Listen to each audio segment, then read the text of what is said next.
네, 인공지능에 기반한 이미지 합성, 딥페이크 기술을 활용한 성범죄에 대한 사회적 우려가 커지고 있습니다.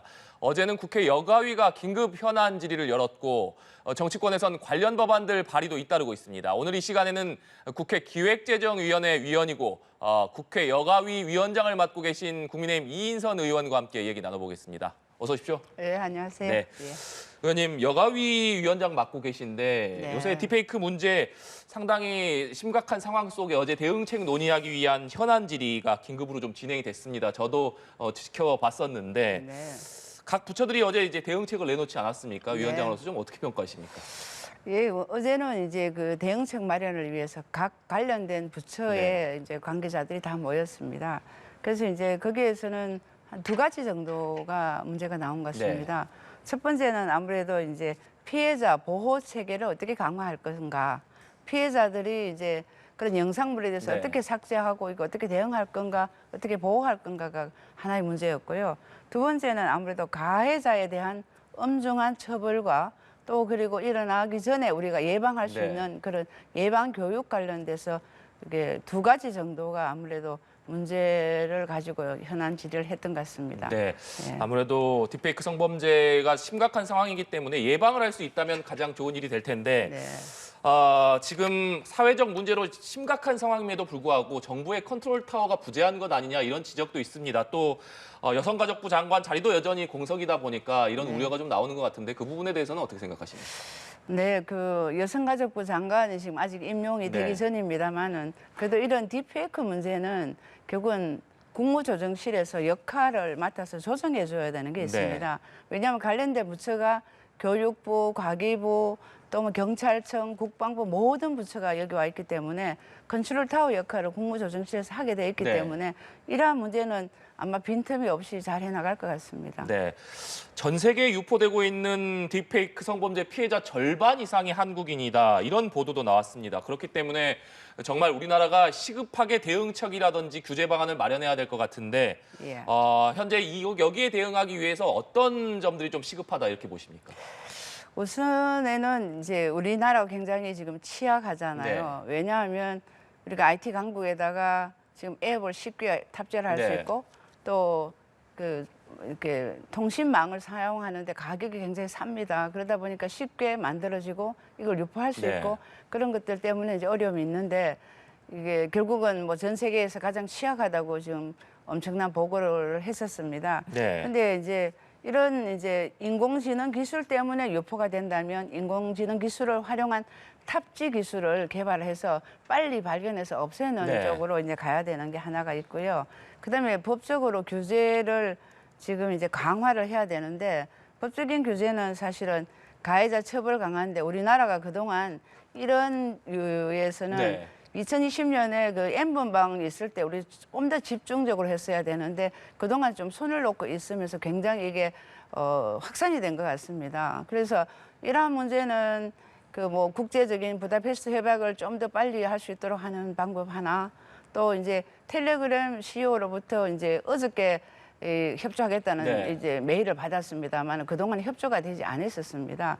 그래서 그런 이제 협조를 받아야 되는 문제 그리고 또 피해자들이 가해자들 피해자들이 10대가 또 많잖아요. 네. 많은데 결국은 이제 가해자들에 대한 이제 처벌 관련해서는 엄중해야 되는데 그 처벌조차도 유럽이나 미국에 비해서 굉장히 약합니다. 그래서 이제 AI로 인해서 내지는 이런 이 딥페이크에 관련된 처벌이 이제 뭐 벌금 있을 테고 뭐 여러 가지 유형이 있겠습니다만은 그걸 이제 강하게 하는 이제 우리가 조치를 각자 영역에서 취해보자 이런 게 있었습니다. 네. 예. 말씀해 주신 대로 N번방 사태 때 전국이 정말 많은 국민들이 큰 충격을 받았고 그 이후에 좀 강화된 대책들이 나왔으면 좋았을 텐데 하는 아쉬움이 좀 남는데 특히나 이번 딥페이크 사건의 문제점으로 지적되는 것이 말씀해 주신 대로 피해자나 가해자 모두 10대라는 점인 것 같습니다. 예. 그렇기 때문에 아무래도 많은 부모님들께서도 좀 관심을 가지고 계실 것 같고 네. 자 10대들이 대부분 피해자와 가해자가 10대라는 것 이 부분에 있어서 특별히 더 대응책이 필요할 것 같은데 이 부분은 어떤 점이 필요하다고 보십니까? 예, 아무튼 지금 가입자 네. 수가 31만이 갑자기 한 달 전에 비해서 증가를 했는데 네. 그게 3분의 1이 지금 10대입니다. 그래서 10대들은 사실은 쉽게 그냥 호기심으로 들어오는 경우가 있습니다. 그러면 이게 얼마나 큰 범죄로 연결될 건가에 대한 그런 이제 방어를 잘 못하는 거죠. 네. 그래서 결국은 어제도 교육청에서 와서 예방 교육, 이게 처벌을 어떻게 받을 수밖에 없고 이런 건 굉장히 가해를 했을 때 상대방한테 어떠한 영향이 미치는가에 대한 이제 교육을 강화하는 10대 같으면요. 그 10대들은 사실은 피해를 보더라도 그런 이제 이 경제적인 이런 독립성을 할 수가 네. 없잖아요. 그래서 이제 굉장히 그 심한 그 패닉에 빠지게 됩니다. 그래서 이런 건 10대는 결국은 이제 그런 그 예방 교육이 가장 중요한 것 같고요. 그래서 우리가 강제적으로 이렇게 기술로서 차단할 수 있는 네. 유포를 했다면 그걸 빨리 받아서 차단하는데 결국은 유포하는 게 이제 영상물만 영상물을 지금은 결국은 삭제하는 것만 했었는데 이제는 이렇게 해서는 안 되겠다. 그래서 그 합성되는 영상물뿐만 아니고 네. 거기에 이제 인적 사항이 어느 학교에 누구라는 게 그 같이 탑재되어 있습니다. 그래서 그런 것조차도 다 삭제할 수 있는 그런 이제 강화를 할 수 있는 게 어제 이제 이 기관들이 모여서 네. 하겠다고 했습니다. 네, 말씀해 주신 대로 이런 영상물이 업로드 됐을 때 빨리 탐지해서 삭제할 수 있도록 하고 또 신속하게 또 철저하게 예방 교육을 10대들을 대상으로 하는 게 중요할 것 같은데 말씀해 주신 대로 조금 전에 인적사항, 특히나 이 피해자들이 인적사항이 유포됐을 경우에 2차 가해가 더 심하게 이루어질 수 있기 때문에 네. 이 인적 정보를 신속하게 삭제하는 것도 중요할 것 같은데 이와 관련해서 최근에 의원님께서 이 피해자 지원을 강화하기 위한 성폭력 방지 및 피해자 보호 등에 관한 법률 개정안 내시지 않았습니까? 네네. 여기 이 법안에도 이런 내용들이 있는 것으로 알고 있는데 좀 구체적으로 설명해 주신다면요. 예, 이제 먼저는 우리 피해자들의 네. 이제 경제적인 지원을 하고자 했고요. 그 지원 방안 중에서 국가만 하는 게 아니고 지방자치단체에서도 할 수 있도록 지금 현재는 국가적인 뭐 여성인권진흥원 같은 데서 네. 이제 디지털 성범죄 예방 센터가 있습니다만은 이걸 지자체로 넓혀서 지금은 성폭력 상담소 정도만 있습니다. 그래서 여기를 완전히 이런 문제가 생겼을 때 디페이크 문제를 바로 고발하게 네. 되고 이걸 삭제할 수 있는 신속하게 할 수 있는 그런 걸 갖춰야 된다는 거 하고 2차 피해를 방지하기 위해서 조금 전에 말했는 삭제할 네. 때 그런 인적 상황까지 같이 삭제할 수 있는 조항을 넣었습니다. 넣고 그다음에는 이제 지자체의 역할을 지금 넓혀줘야 될 수밖에 없잖아요. 중앙정부에서 할 수 있는 게 한계가 네. 있기 때문에 그런 것들을 이제 담아서 피해자들에 대한 그런 이제 보호 조치가 더 많이 들어 있습니다. 네. 예. 아무래도 지자체에서 좀 맞다 보면 신속하게 피해자 지원이 가능할 테니까 그런 점에 중점을 뒀다 이런 말씀 주셨는데 네, 좀 주제를 바꿔서 여가위원장을 맡고 계시니까 또 여가위 얘기도 해보겠습니다. 여당목 상임위원장 중에서는 유일하게 여성 상임위원장을 맡고 계시기 때문에 또 더욱 어깨가 무거우실 텐데 네네. 특히 요새 이제 딥페이크 문제 이외에 심각한 문제라고 한다면 저출산 문제를 들 수 있을 것 같습니다. 여가위에서도 저출산 문제 해법 마련에 여러 가지 고심을 하고 계신 것으로 알고 있는데 네. 사실 정부가 저출산 문제에 대한 대응을 위해서 천문학적인 예산을 쏟아오고 있습니다만 사실 크게 개선되지 않는 것이 현실입니다. 그렇기 때문에 자, 여가위 차원에서도 어떤 점들을 좀 고민하고 계신지도 궁금하네요. 사실은 뭐 저출생의 문제는 이제 복합적인 네. 문제가 있습니다. 그래서 제일 먼저는 어쨌든 그 결혼이 이제 많이 하지 않는 거하고 또 그 출생을 네. 하지 않겠다는 건데 결국은 이제 얼마 전에 한국은행에서 연구 조사를 보면 지금 현재 이제 경쟁 압력이 너무 심하다는 거죠. 경쟁. 그 옆에 있는 사람과 경쟁해서 압력이 너무 많기 때문에 그 출생을 하지 않겠다는 생각. 그러고 나서는 이제 복합적인 문제입니다만 이제 주거가 불안정하다든지 양육이 너무 어렵다든지 이런 것들을 복합적으로 해결해줘야만 이 출생률이 늘어나게 되고요. 근데 결국은 이제 이런 것들이 이제 균형 발전 정책으로 보면 얼마 전에 출생률 조사가 나왔는데 이제 서울이 사실 0.5고 네. 평균은 0.7입니다만 그래서 0.5고 오히려 세종은 0.97이고 예, 경북 같은 0.86입니다.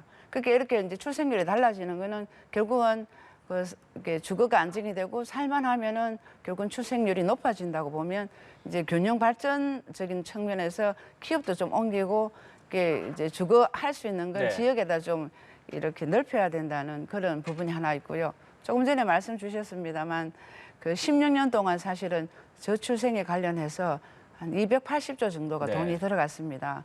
그런데 이제 실제로 우리가 지금 0.7이라는 굉장히 낮은 위급한 이제 경우에 봉착을 했잖아요.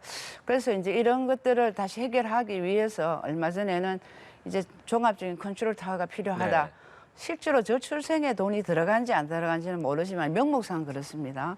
그래서 이거를 이제 해결하기 위해서 인구전략기획부를 네. 부총리급에 만들겠다 이렇게 했는데 그거는 이제 정부 조직법이 건너와서 지금 행안위를 해서 아마 통과를 앞두고 있습니다. 그런데 이제 이 문제는 아마 여야가 정쟁이 아닌 네. 가치로 가는 문제지 않을까 생각을 합니다. 그래서 이런 이제 전방적인 이제 종합적인 문제가 있기 때문에 네. 저출생이 그렇게 어려움이 있습니다. 네. 그렇지만 우리 젊은 세대들이 원하는 주거 안정을 시키기 위해서 뭐 임대주택을 늘린다든지 또 주택 비용을 다른 경우에 달리 젊은 우리 세대한테는 그 비용을 임대료를 낮춰주고 또 대부금을 이제 낮춰주고 여러 네. 가지 이제 해야 되는 게 하나가 있고요. 그렇지만 이제 환경적인 문제도 이제 일 가정이 양립이 될 수 있도록 지금은 여러 가지 보육이나 이런 시설을 많이 넓혀가고 있습니다만은 이제 일 가정이 양립될 수 네. 있는 그런 분위기 그리고 인식이 바뀌어야 되고 요즘 이제 남성분들이 육아휴직을 많이 하게 되잖아요. 처음에는 그게 좀 부끄럽고 네. 이러지만 지금은 당당하게 하는데 이제 그런 이제 육아의 문제는 이 남녀가 부부간에 같이 해결하는 이런 인식 변화도 필요한 것 같습니다. 네, 알겠습니다. 마지막으로 국회 내에서 우리나라 인공지능 산업의 경쟁력을 높이기 위한 초당적인 연구 모임이 만들어진 것으로 알고 있는데 이 모임에서도 대표 의원을 맡고 계시죠. 어떤 논의들은 여기서 이루어지고 있습니까? 예, 실제로는 이제 인공지능 산업력을 높이기 위해서 네. 산업 구간에 이제 활용을 많이 하기 위해서 지금 초당적으로 만들었습니다. 이번에 이제 사건, 딥페이크의 사건을 보듯이 AI라는 게 정말 우리 생활 가까이에 확 들어와 네. 있습니다, 지금. 그래서 이런 AI 문제를 우리 생활에 큰 영향을 미치는데도 불구하고 우리가 무심하게 지내는 게 많습니다. 그래서 이런 AI 관련해서 우리가 이제 법 개정을 해서 사실은 우리나라는 AI 기본법, 지능, 윤리 이런 네. 다방면 AI법이 지금 통과를 못했습니다. 21대 때 과학기술, 방송통신이 붙어 있습니다. 그러다 보니까 이슈가 과학기술보다는 방송통신에 가 있느라고 사실은 통과를 못했고요. 또 그때 갑자기 이제 생성형 AI가 나오게 되면서 조금 이제 속도를 조금 줄이다 보면서 21대에 법이 통과가 안 네. 됐고요. 이번에 22대는 거의 이제 많은 법안이 9개 정도의 법안이 와 있습니다만은 이것들이 빨리 이제 통과되도록 우리 이제 이런 포럼에서 여러 가지로 이제 이게 압력 아닌 압력을 넣어야 되는데요. 지금도 보면 22대에 와서도 우리가 보시다시피 과학기술, 방송통신에 과학기술은 없고 방송통신의 이슈만 지금 있습니다. 네. 이 부분은 이게 국회적으로 이거를 두 부분을 이렇게 분리를 하든지 아니면은 위원장이면 그 중점 주는 부분을 이렇게 균형적으로 봐야 되는데 너무 방송통신에 이제 가 있기 때문에 네. 그런 어려움이 있습니다. 그래서 이제 저희는 22대는 좀 이런 이제 AI법이 좀 제대로 가서 사실은 AI법을 활용하기 위해서 많이 기다리고 있습니다. 조금 전에도 딥페이크 같은 경우에도 워터마크를 해야 되는데 저희는 못하고 있고 네. 미국이나 이런 유럽 같은 경우는 굉장히 안정된 법으로 지금 강화를 하고 인도를 해주는데 우리는 지금 그게 안 돼 있는 상황이고요. 그러다 보니 스타트업이나 중소기업들 굉장히 기다리고 있습니다. 이 가이드라인을. 그래서 하루바삐 이런 이제 인공지능 관련돼서 이런 법안들이 쭉 이렇게 펼쳐지면서 우리나라가 지금은 6위 정도인데 네. 3위 정도를 목표하면서 AI가 가야 되는데 그런 제반적인 뭐 데이터 센터 문제라든지 다 여러 가지 문제가 있습니다만은 국회가 할 일은 AI법이 빨리 통과되도록 하는 게 큰 과제인 것 같습니다. 네, 알겠습니다. 오늘 말씀 여기까지 듣겠습니다. 지금까지 국회 기재위원이자 여성가족위원회 위원장을 맡고 계신 국민의힘 이인선 의원과 얘기 나눠봤습니다. 오늘 말씀 고맙습니다. 예, 감사합니다.